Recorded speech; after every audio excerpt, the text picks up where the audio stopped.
अब तक की कहानी। दुर्योधन अपने क्रोध में पांडवों को जाल में फंसाता है और बेहोश भीम को सरोवर में धकेल देता है। जैसे ही भीम सरोवर की गहराई में डूबने लगते हैं, अनगिनत जहरीले सांप अपने डंक से उन्हें डस लेते हैं। किसी मामूली मनुष्य के लिए उन सांपों का डसना घातक सिद्ध हो सकता था, पर वायुपुत्र भीम उठे। उन्होंने खुद से बंधी सभी रस्सियों को तोड़ दिया और हमला करते सांपों से लड़ने के लिए उन्हें अपनी ओर खींचा। जहरीले सांपों ने कभी किसी मनुष्य में इतना बल नहीं देखा था। जब सांपों ने बचने की कोशिश की, भीम उनको मारने लगे और अब स्थिति पलट चुकी थी।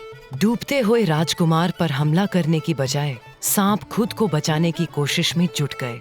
जब तक भीम सब सांपों से पूरी तरह मुक्त हो पाते, उन्होंने खुद को बेहद गहराई में पाया। हालांकि वो एक राजमहल के घेरे में थे, भीम को लगा वो किसी दूसरी दुनिया में थे। ये दुनिया थी नागलोक की, कई सबसे ताकतवर जहरीले नागों का घर।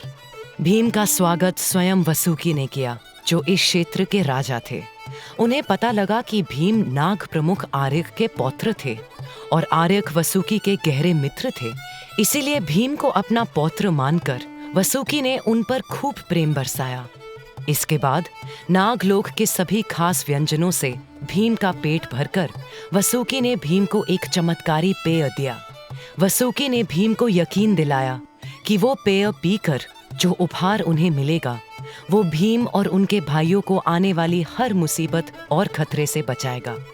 वसुकी के दिए उपहार ने भीम को 1000 हाथियों का बल दिया और उन्हें एक महावीर बना दिया, जिसके यश से इतिहास के सब कोने गूंज उठेंगे।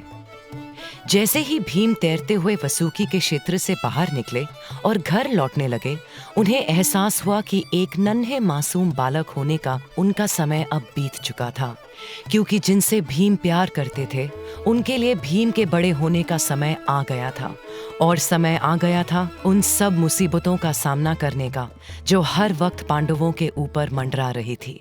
उन्होंने प्रतिज्ञा ली कि वो कभी विवाह नहीं करेंगे। उन्होंने शपथ ली कि वो कभी किसी संतान के पिता नहीं बनेंगे। सभी देवताओं को साक्षी मानकर उन्होंने ये प्रतिज्ञा ली। अपने पिता के चले जाने के बाद भीष्म ने अपने सौतेले भाइयों चित्रांगद और विचित्रवीर्य को एक पिता की तरह संभाला।